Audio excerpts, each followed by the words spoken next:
From San Diego, California, this is a One Extraordinary Marriage Show, where being busy is overdone, romancing is fun, and scheduling sex has taken the guesswork out of wondering when you're going to get some. I'm Tony DeLorenzo, your co-host, along with my beautiful wife, Elisa. From coast to coast and around the world, thank you for joining us. It's time to talk sex, love, and commitment. Give us a call or text us on the HUG hotline at 858-876-5663, or send us an email to hugs@oneextraordinarymarriage.com. This is part 4 of our series on money and marriage, the side hustle. And Estee Lauder has been quoted as saying, "I never dreamed about success. I worked for it." Mm-hmm. And I think a lot of that, as we talk about this idea of side hustles, there's going to be a lot of work that comes into that idea. And what does that look like in order for you and your spouse to have success in this area of financial intimacy? But first, we start each show with a hug. And a hug's an opportunity for you to hear from someone else in the one family whose marriage has been transformed. And this week's hug is sponsored by Strip Down, 13 Keys to Unlocking Intimacy in Your Marriage.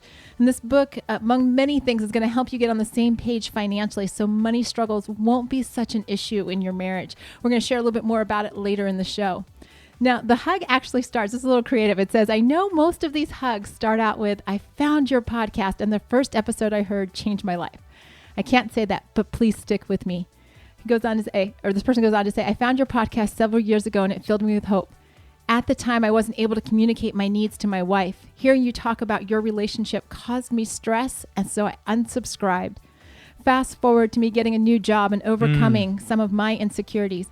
I started being able to voice my desire for more physical intimacy. Well, a couple of weeks ago, I thought about your podcast and listened to it in a much more positive frame of mind. And one of the shows that I listened to talked about the intimacy lifestyle. Yeah. When I was 15 minutes into episode 328, the intimacy lifestyle, I texted the link to my wife and told her I really wanted her to listen to it.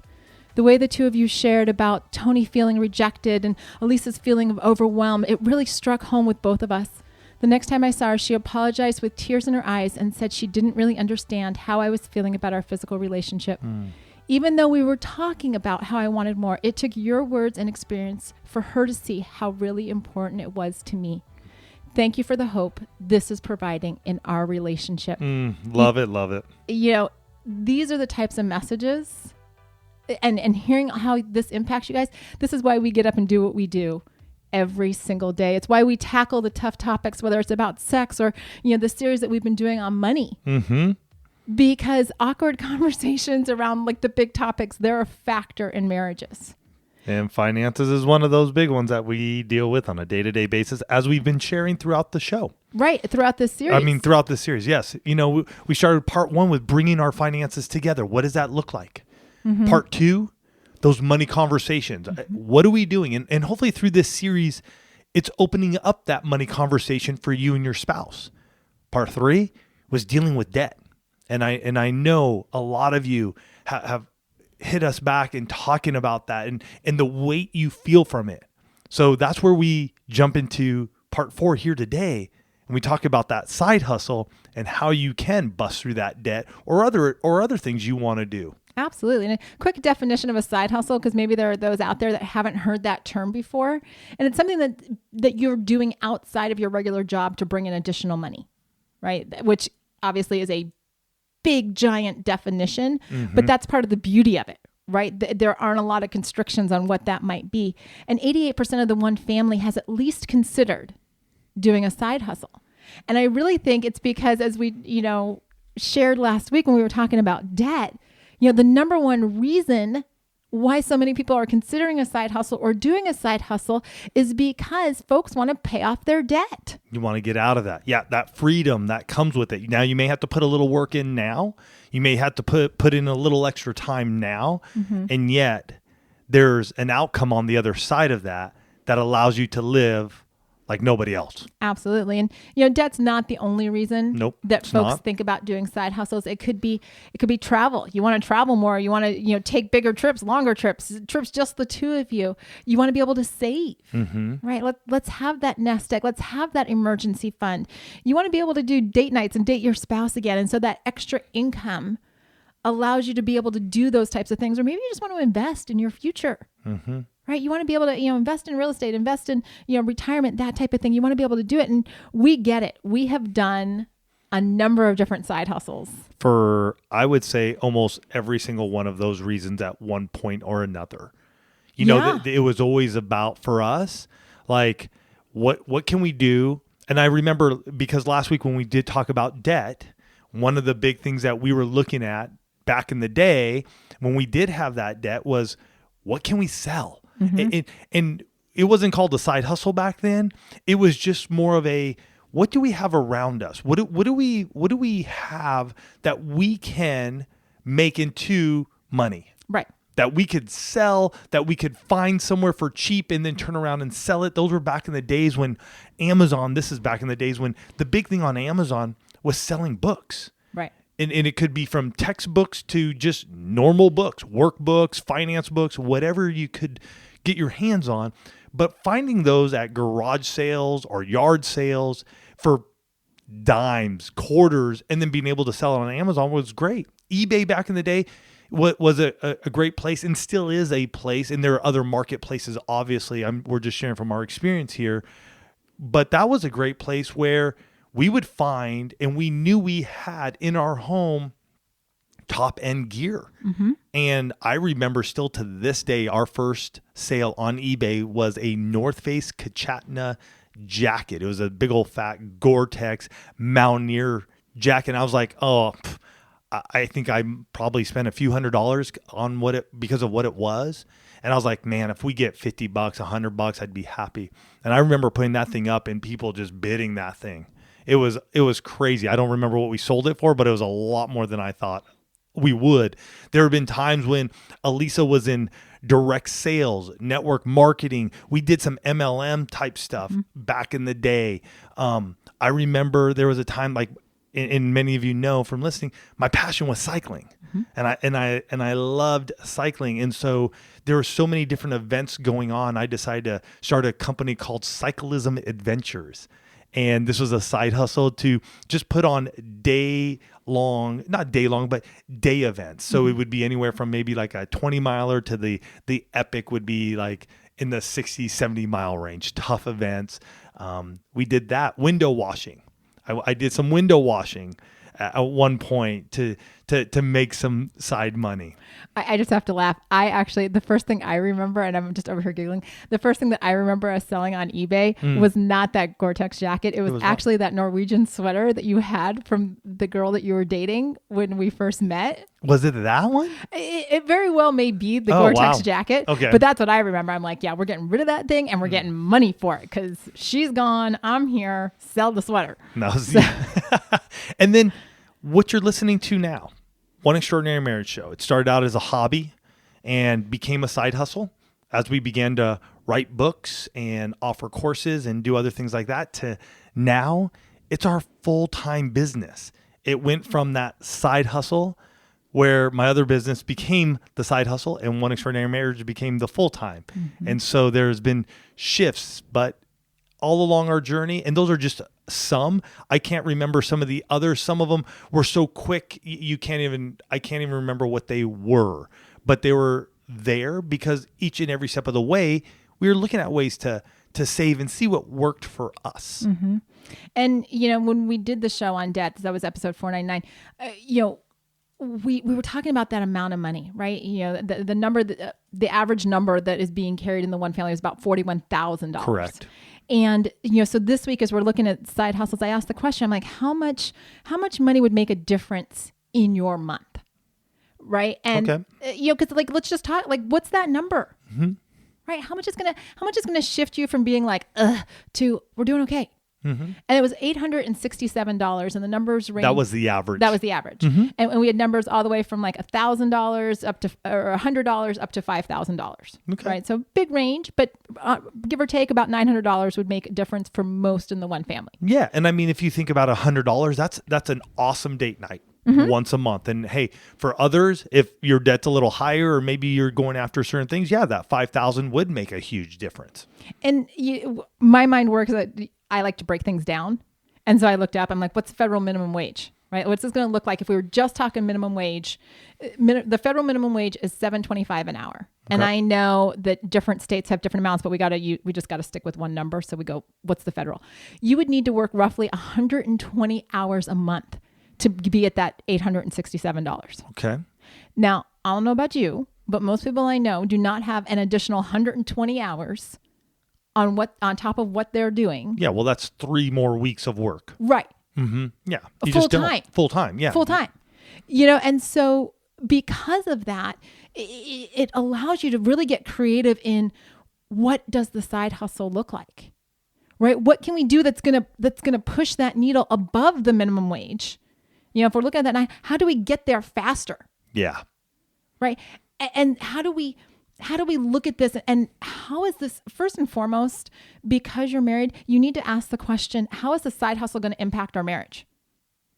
First and foremost, before you start going down the road of what I want to do and what's it going to look like, what is taking on an additional income stream and everything that's involved in that, what's that going to do to the connection that you and I have?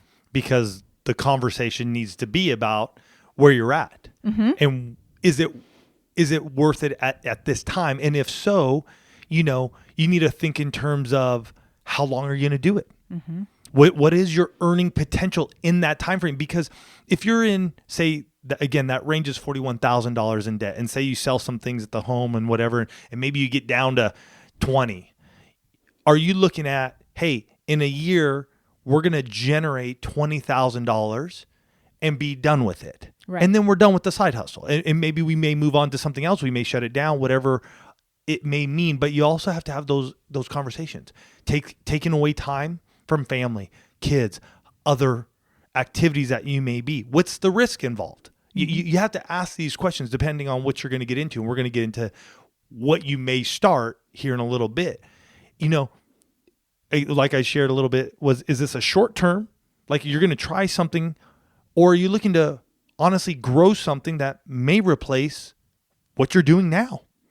I've known a number of folks who started side hustles that turned into, we're living proof of it, that started side hustles that grew into their main thing. And then they took their main thing and became consultants because they had enough money already making what they wanted to, became consultants for the company that they were working for, making more money.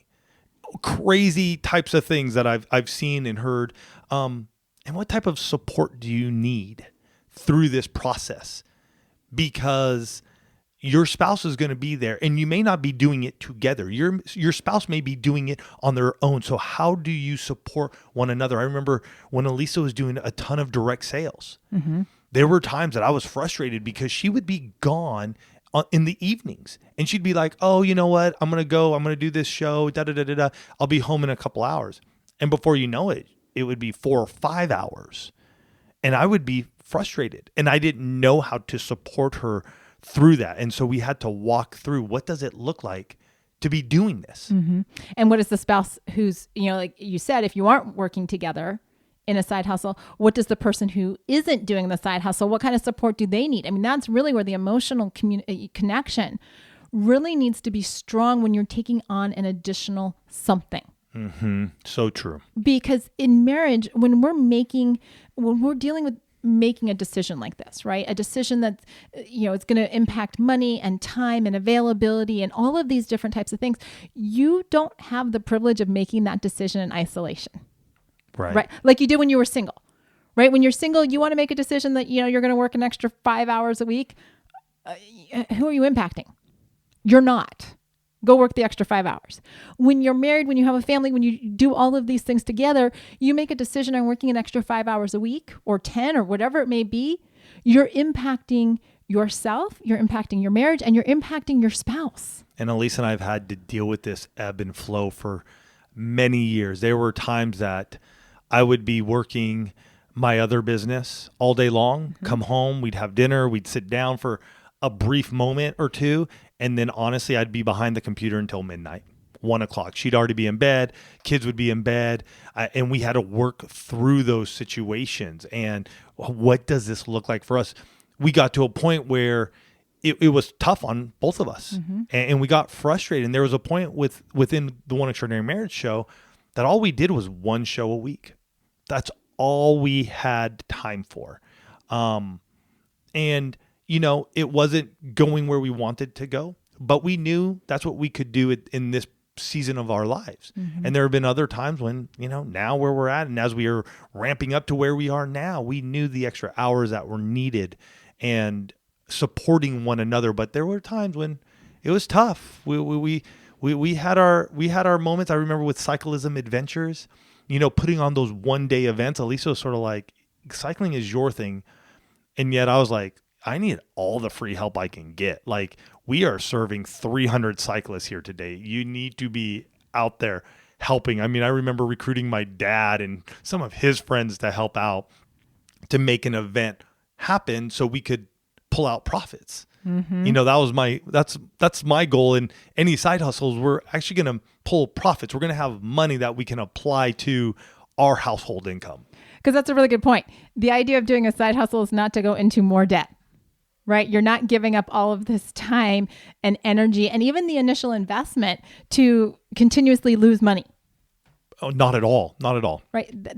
That's not a win for your marriage. Not at all. And I feel like I need to point that out because sometimes we'll see opportunities and we'll be like, this is going to be the next greatest thing since sliced bread. And then you start really investigating it and you start looking at what the time commitment is going to be and what the financial commitment is going to be. And you're like, the cost for this may be too big. Mm-hmm. And so both in time, both in money, both in, or thirdly, in the emotional loss, stress. So you have to wade through this. Not every opportunity is going to be fantastic. And yet there could be something that's there right under your nose. That's like, that's what I need to do. And I would say before we start to, dig into the options and just talk about some of those other things, don't just look at the profit potential. Make sure when you look at a side hustle that you are, like Tony said, you're looking at all those different components because you want to make sure that it's going to be a win on all levels for you, your spouse, and your marriage. But first, before we go into like what the different options are and the questions that you need to ask yourself, I want to do a big thank you to this week's sponsor, Strip Down: 13 Keys to Unlocking Intimacy in Your Marriage. And the lessons in this book will not only change your physical intimacy, but are going to bring a dramatic improvement to every area of your marriage. The lessons inside Strip Down, which is an easy-to-read workbook, will help you bring back the intimacy and passion to your marriage. You're going to learn about setting your priorities so that your marriage receives the attention it deserves. Super key when we're talking about side hustles. Mm-hmm. Getting out of those ruts both inside and outside the bedroom, breaking down the communication barriers, and much, much more. This book has been changing how couples do life. Get your copy today at oneextraordinarymarriage.com/stripdown. Don't wait to build the intimacy in your marriage. Do it today when you grab the audiobook, ebook, or softcover book at oneextraordinarymarriage.com/stripdown. Again, that's oneextraordinarymarriage.com/stripdown. So as you start getting into this world of side hustles and what would it look like, and you start dreaming about how can we generate that extra $900, right? I'm just using the average for the one family. Start thinking about, what are you passionate about? What are you good at? I would say the big one, what are you competent at? What is your competency? You're looking to do something right now. You don't have time to wait 4 years to learn how to do something. What are you competent at? Are you skilled at like building databases? Can you do that on a marketplace where, you can charge somebody $50, but it's something you already know? If that's not your competency, it's going to be really tough to be able to sell your service. So realize that's something I learned personally. I mean, when we started One Extraordinary Marriage Show, there was no competency in this. Luckily, it was a hobby. And so we grew. Now, if I wanted to do something else in this sphere, I could do it because we have competency in this. And we just want to share a good friend of ours, Nick Loper at sidehustlenation.com and the Side Hustle Show. He is truly the expert when it comes to side hustles. I mean, I love his podcast and I have listened to it for years. I was actually interviewed by Nick some time ago, but he has a great article on the 10 questions to help you choose your best option. And I'm going to have a link to that here in the show notes. But these questions get you thinking. oh, I wish I'd had these questions all those years ago when we were exploring side hustles, because I think it would have just been that pause, right? So often we hear, oh, somebody, presents a business idea or business opportunity or, something to generate money. And you're like, yeah, that sounds amazing. I'm going to do it. And you get into it and you're like, not what I thought it was going to be. I didn't know that. I didn't know this. And, a couple of the questions that he has on there is, how excited are you about this idea? You may be super excited, or it may just be like, well, I think I need to do this. Your excitement for what you do, especially when it's something extra in addition to everything that you've already got on your plate, that's going to be a game changer. Or it may be one of those situations where you're at and it's like, right now, we just need to have a side hustle. So I am willing to do something for 6 months, even though it doesn't really excite me, because this isn't going to excite you. This is part of those parts where, when Elisa read the quote at the top of the show today, where I never dreamed about success, I worked for it. This may be one of those times in your life where it's like, I just got to work for it. I mean, we have to go do something for 6 months because I know in 6 months we're going to get ourselves out of debt. And so really, is there a lot of excitement? Is it a long-term side hustle? Is it a short-term, which would, I think, help you answer that question? Another question may be, how much capital will it realistically take to get this off the ground? So like Elisa said earlier, this isn't about getting you more into debt. And this is something we had to navigate when it came to the multi-level marketing world. And we had to discuss these things. It's like, wait a minute, some want you to invest a lot of money before you can get off the ground. There were some that Elisa did that required very little. And she could earn that back quickly. There was stuff like mine. How much do you have to invest? Cyclism Adventures, there wasn't really much I had to invest to get it off the ground. We had maybe $400 or $500 to get things going, some insurance, some permits, some things like that. And so I could get it moving, and I used free platforms to take my registrations in and things of that nature. So think about that, because for me personally, especially in those days when we were in debt, I was more like, what could I get for cheap? What could I turn around and sell? One of the questions I would love to have you guys ask each other, what is the service-based business that we can start? Because service, again, if you're competent in an area and you can do a service, there's very little startup costs and you can be making money quick. Another question, is there a clear path to your first customer or sale? Because that's a big one. The faster you can get a customer, the faster you can get a sale, the better off you're going to be. You don't have time to wallow around for a year hoping and praying you're going to get a customer. You need to be in it, and you need to be able to assess clients quickly. And it's okay if you have no's. Those no's teach you, because when you get the yes, you find your perfect customer or your perfect client. And these are just a few. Again, we'll put the link here in the show notes so you can check out those 10 questions to help you choose your best option. Well, and I think the other thing that I found so valuable on Nick's site, sidehustlenation.com, he has this list of 99, that's what he calls it, 99 side hustle business ideas you can start today. And what was fun about this list... There you go. Right. I mean, okay, that in and of itself should be like, well, I at least want to take a look, and we'll link to this article as well. But what I loved about going through this list is that I had asked all of you on Instagram stories, I had said, what are you doing already, or what would you be interested in doing? And I love that so many of the ideas that you all had were also on Nick's list. And, some of them are like food delivery, like Uber Eats, right? You get in your car, you pick up, you sign up, you get in your car, you pick up food, you deliver it, you're done. Minimal startup costs. And we've met numerous people having taken Uber rides or Lyft rides over the years. A lot of them, it's a side hustle for them, because it's like, hey, I can jump in my car for a couple hours after work or before work, and it's great. I make a couple extra bucks. This is what I want to do, and moving on. It's not a full-time thing, and rolling.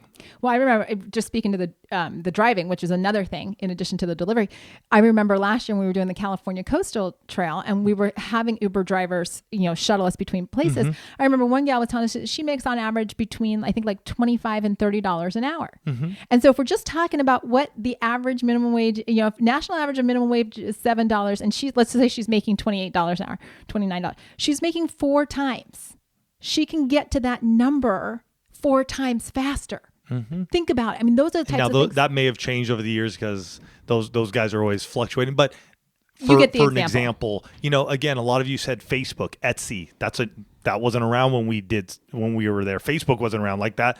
That platform wasn't available to sell. Right. Again, Amazon, eBay. My good friend Dustin over at Engaged Marriage. I mean, back in the day, he used to find golf clubs because he liked golfing and he knew how to clean them up and refurbish them. And so he would find used golf clubs, buy them low, refurbish them, sell them high.